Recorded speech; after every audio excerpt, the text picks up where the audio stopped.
Radhe Radhe friends, भक्ति भजन channel पर आप सभी दर्शकों का स्वागत है। जैसा कि हम सभी जानते हैं, आज शीतलाष्टमी यानी बशौरा का दिन है और आज के दिन शीतलाष्टमी मैया की पूजा की जाती है।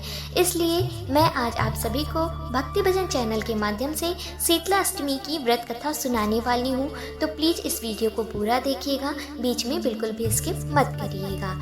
शीतलाष्टमी व्रत कथा। ओम श्री गणेशाय नमः। एक बार शीतला माता ने सोचा कि चलो आज देखो कि धरती पर मेरी पूजा कौन करता है, कौन मुझे मानता है। यही सोचकर शीतला माता धरती पर राजस्थान के डुंगरी गांव में आई और देखा कि इस गांव में मेरा मंदिर नहीं है और ना ही मेरी पूजा होती है।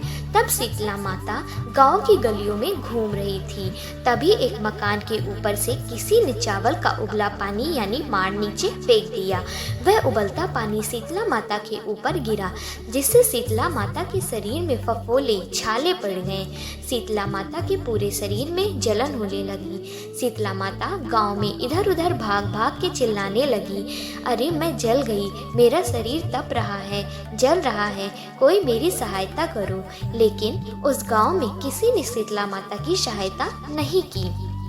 वहीं अपने घर के बाहर एक कुम्हारन महिला बैठी थी। उस कुम्हारन ने देखा कि अरे यह बूढ़ी माई तो बहुत जल गई है, इसके पूरे शरीर में तपन है, इसके पूरे शरीर में फफोले पड़ गए हैं, यह तपन सहन नहीं कर पा रही है। तब उस कुम्हारन ने कहा, हे माँ तू यहाँ आकर बैठ जा, मैं तेरे शरीर के ऊपर ठंडा पानी डालती हूँ। कुम्हारन ने उस बूढ़ी माई पर खूब ठंडा पानी डाला और बोली, हे माँ मेरे घर में रात की बनी हुई रबड़ी रखी है, थोड़ा दही भी है, तू दही रबड़ी खा ले। जब बूढ़ी माई ने ठंडी ज्वार के आटे की रबड़ी और दही खाया तो उसके शरीर को ठंडक मिली। तब उस कुम्हारन ने कहा, आ माँ बैठ जा, तेरे सिर के बाल बहुत बिखरे हैं, ला मैं तेरी चोटी गुद दूं। और कुम्हारन माई की चोटी गुथने हेतु कंघी बालों में करती रही। अचानक कुम्हारन की नज़र उस बूढ़ी माई के सिर के पीछे पड़ी तो कुम्हारन ने देखा कि एक आँख बालों के अंदर छुपी है। यह देखकर वह कुम्हारन डर के मारे घबराकर भागने लगी।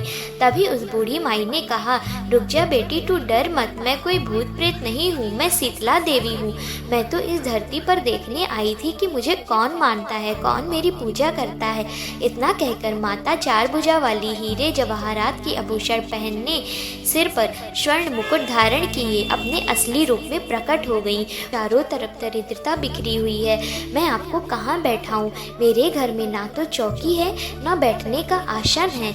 तब शीतला माता प्रसन्न होकर उस कुम्हारन के घर पर खड़े हुए गधे पर बैठकर एक हाथ में झाड़ू दूसरे हाथ में डलिया लेकर उस कुम्हारन के घर की दरिद्रता को झाड़ कर डलिया में भरकर फेंक दिया।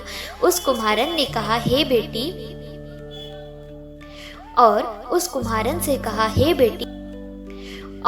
उस कुम्हारन से कहा, हे बेटी, मैं तेरी सच्ची भक्ति से प्रसन्न हूँ, अब तुझे जो भी चाहिए मुझसे वरदान मांग लो। तब कुम्हारन ने हाथ जोड़कर कहा, हे माता, मेरी इच्छा है कि अब आप इसी डुंगरी गांव में स्थापित होकर यहीं निवास करें और जिस प्रकार आपने मेरे घर की दरिद्रता को अपनी झाड़ू से साफ कर दिया, ऐसे ही आपको जो भी भक्त होली के बाद की सप्तमी को भक्ति भाव से पूजा कर अष्टमी के दिन आपको ठंडा जल, दही, बासी ठंडा भोजन चढ़ाए, उसके घर की दरिद्रता को दूर करना एवं आपकी पूजा करने वाली महिला का अखंड सुहाग रखना, उनकी गोद हमेशा भरी रखना। साथ ही जो पुरुष शीतला अष्टमी को नाई के यहाँ बाल ना कटवाए, धोबी को कपड़े धुलने ना दे और पुरुष भी आप पर ठंडा जल चढ़ाकर, नारियल फूल चढ़ाकर परिवार सहित ठंडा बासी भोजन करे, उसके काम धंधे व्यापार में कभी दरिद्रता ना आने देना माँ। तब माता बोली, तथास्तु, हे बेटी, जो तूने वरदान मांगे हैं मैं सब तुझे देती हूँ।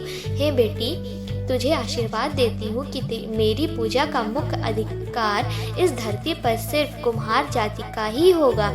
तभी उसी दिन से डुंगरी गांव में शीतला माता स्थापित हो गई और उस गांव का नाम हो गया सील की डुंगरी। सील की डुंगरी भारत का एकमात्र मुख्य मंदिर है। शीतला सप्तमी के दिन यहाँ बहुत विशाल मेला लगता है। बोलिए शीतला माता की जय।